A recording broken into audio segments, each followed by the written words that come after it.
Welcome back to 4A. You'll see my DIY videos and much more really soon. My dear subscribers, I receive a lot of messages that you don't get notifications. Make sure you check the bell after you subscribe to my channel. And if you still don't get notifications, make sure you check your settings and see that notifications are on. Otherwise, you will never know when I post my new video. Let's jump into makeup. This makeup I did in makeup school, and this look is specifically for photoshoot, so it would have a lot of layers of makeup. Start with Glowy primer, and first layer of foundation applied with sponge, and then under your eyes too. Then second layer with brush, but skip under your eyes this time. Cream contour application is best to apply with flat concealer brush. My model has slightly square face, so using chart like this, you can match yourself to it.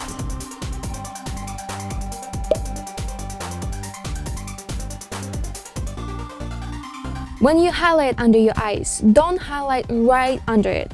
Otherwise, you might end up looking like a raccoon.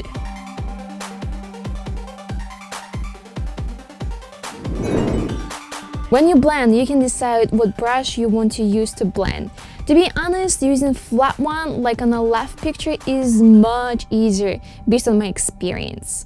As you can see, dark first and then highlight parts.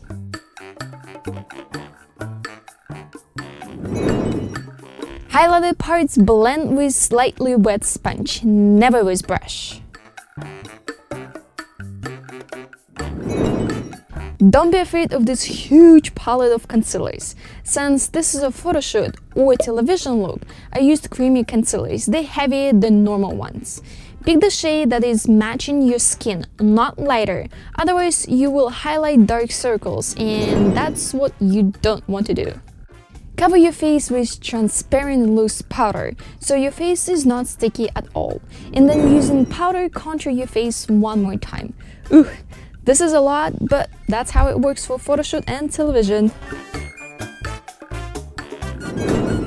Now brows. This is 1950 inspired look, so brows will have high point. But since my model has no brows, I needed to use brow cream first. It's creamy like a concealer but dries out fast.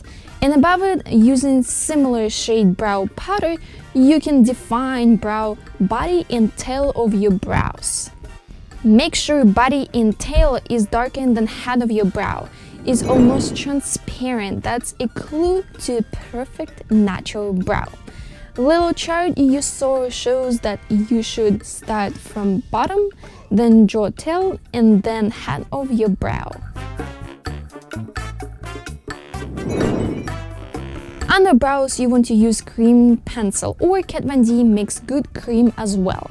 Gold for someone who has tan, like my model, and white for pale skin. Apply it with concealer brush, and then apply gold pigment with eyeshadow brush above it. Now with the round brush, we will do open banana technique. Apply beige eyeshadow right above your crease. Wipe your brush and blend that eyeshadow. Now with dark eyeshadow brush, in same brush, do closed banana technique. Apply it above your crease, in outer lid. Wipe your brush and blend it. Moving into crease. Apply eyeshadow base, and above it same gold cream that you used under your brow.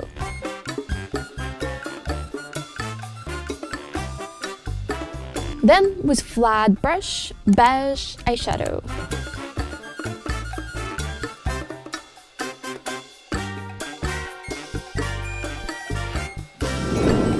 Under your eyes, use dark brow with a round brush. I pretty much used the round brush the whole time. If you want clean, thin eyeliner, you need to use actual brush, not the ones that look like a pencil. It's much harder to use it, even that people think that using brush is harder, but actually it's vice versa.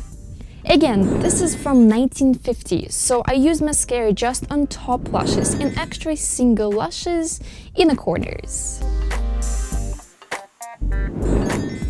Blush and highlighter, soft peachy shades.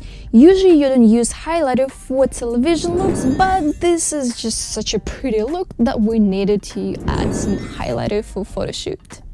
I did ombre lips, so juicy red pencil, I contour her lips and fill in the corners. Then using a lip brush, blend it and apply red lipstick with lip brush just on top of the red. And in the middle, I used a light red lipstick that I applied with brush.